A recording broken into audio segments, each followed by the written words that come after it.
Selamat pagi Ibu-Ibu, Shalom. Puji syukur kita naikkan ke hadirat Tuhan, karena pada pagi hari ini kita berkesempatan untuk mengadakan renungan pagi.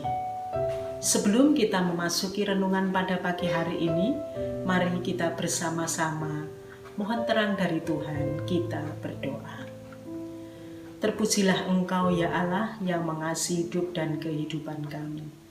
Kami bersyukur untuk hari ini, karena kami diberikan kesempatan untuk boleh membangun ibadah pada saat ini. Bapa, sesaat kami akan membaca, menggumuli setiap firman-Mu. Lengkapi kami dengan akal budi yang datang dari Allah, supaya kami mampu memahami setiap kehendak-Mu, dan kami mampu menjalani di dalam kehidupan kami setiap hari. Di dalam nama Tuhan kami Yesus Kristus kami berdoa. Amin. Kita akan bersama-sama membaca dari firman Tuhan pada saat ini dari Yesaya 41 ayat 14 sampai dengan 20. Demikian firman Tuhan. Janganlah takut, hai si cacing Yakub, hai si ular Israel. Akulah yang menolong engkau, demikianlah firman Tuhan. Dan yang menebus engkau, ialah yang Maha Kudus Allah Israel. Sesungguhnya aku membuat engkau menjadi papan pengirik, yang tajam dan baru, dengan gigi dua jajar. Engkau akan mengirik gunung-gunung dan menghancurkannya, dan bukit-bukit pun akan kau buat seperti sekam. Engkau akan menampi mereka, lalu angin akan menerbangkan mereka, dan badai akan menyirakkan mereka. Tetapi engkau ini akan bersorak-sorak di dalam Tuhan, dan bermegah di dalam yang Maha Kudus Allah Israel. Orang-orang sengsara dan orang-orang miskin sedang mencari air, tetapi tidak ada. Lidah mereka kering kehausan. Tetapi aku, Tuhan, akan menjawab mereka. Dan sebagai Allah orang Israel, aku tidak akan meninggalkan mereka. Aku akan membuat sungai-sungai memancar di atas bukit-bukit yang gundul, dan membuat mata-mata air membuah di tengah dataran. Aku akan membuat padang gurun menjadi telaga, dan memancarkan air dari tanah kering. Aku akan menanam pohon aras di padang gurun, pohon penaga, pohon murad, dan pohon minyak. Aku akan menumbuhkan pohon sanubar di padang belantara, dan pohon berangan serta pohon cemara di sampingnya, supaya semua orang melihat dan mengetahui, memperhatikan dan memahami bahwa tangan Tuhan yang membuat semuanya ini, dan yang Maha Kudus Allah Israel yang menciptakannya. Amin. Yang menjadi ayat Nats, ayat yang ke-14. Janganlah takut, hai si cacing Yakub, hai si ular Israel. Ibu-ibu yang dikasihi Tuhan, renungan pada pagi hari ini dengan judul Jangan Takut. Takut dapat diartikan sebagai rasa was-was, merasa khawatir, merasa gentar, ataupun ngeri menghadapi sesuatu yang dianggap akan mendatangkan bencana. Tentu di antara kita hampir semuanya pernah merasakan takut, merasa was-was, ataupun khawatir dalam menjalani kehidupan ini.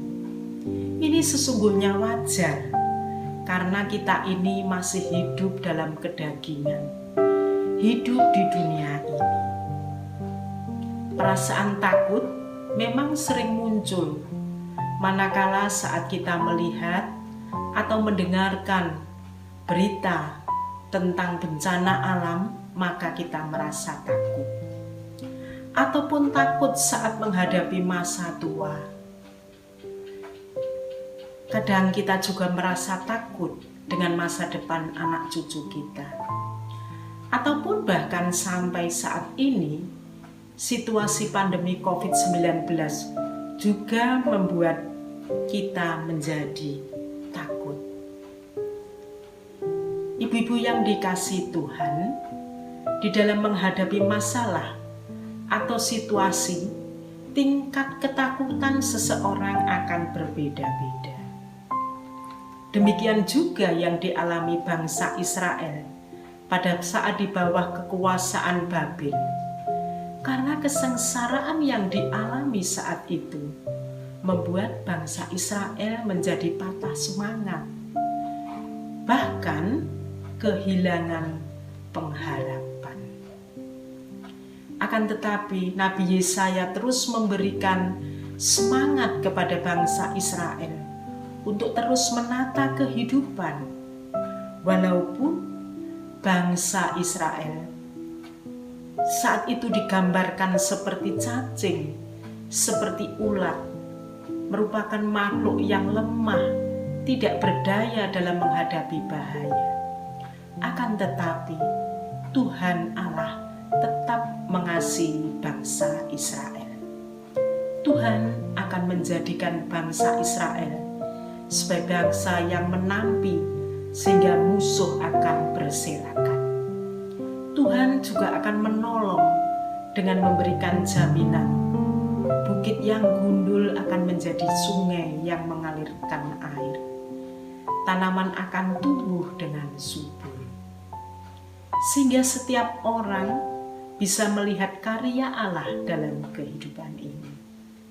Ibu-ibu yang dikasihi Tuhan, kita sama seperti bangsa Israel. Kita ini juga makhluk yang lemah, penuh dengan kekurangan. Mari kita menjalani hidup tidak dengan berfokus pada beban kehidupan ini. Tetapi mari kita bersama-sama mengandalkan kekuatan yang datang dari Allah. Bukan kemampuan kita sendiri, bukan kepandaian kita sendiri. Akan tetapi kita jalani hidup dengan mengandalkan Allah. Hidup tetap bersemangat, hidup tetap berpengharapan di dalam Kristus. Karena hanyalah Tuhan yang memberikan kekuatan bagi kita. Atas perkenan Allah pula, sesungguhnya kita sebagai umat percaya menanggung beban kehidupan. Akan tetapi hal ini akan menjadikan iman dan pengharapan kita bertumbuh menjadi dewasa, sehingga kita dikuatkan menghadapi keadaan yang terjadi di dunia saat ini. Supaya kita mengetahui dan menyadari bahwa sesungguhnya Allah tidak pernah meninggalkan kita. Oleh sebab itu, marilah kita tetap teguh. Marilah kita tetap setia mengikut Yesus. Kita bisa menjalani hidup tidak dalam ketakutan, tetapi kita menjalani hidup dengan menjaga mood kita tetap bahagia, dan tentunya serta menjalankan aturan kehidupan yang ada saat ini. Firman Tuhan yang menguatkan kita dari Yosua 1 ayat yang ke-9b, demikian firman Tuhan. Janganlah kecut dan tawar hati, sebab Tuhan Allahmu menyertai engkau kemanapun engkau pergi. Tuhan memberkati. Amin. Mari kita bersama-sama mengakhiri renungan pada pagi hari ini di dalam doa.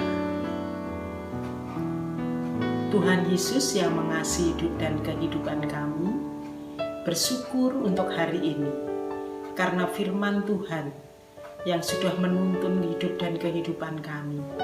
Biarlah Tuhan kami boleh menjalani hari ini dalam penyertaan pimpinan Roh sehingga apa yang kami lakukan hari ini hanya dalam penyertaan Tuhan. Di dalam nama Yesus Kristus segala hormat dan syukur kami naikkan ke tahta-Mu yang kudus. Terima kasih Tuhan.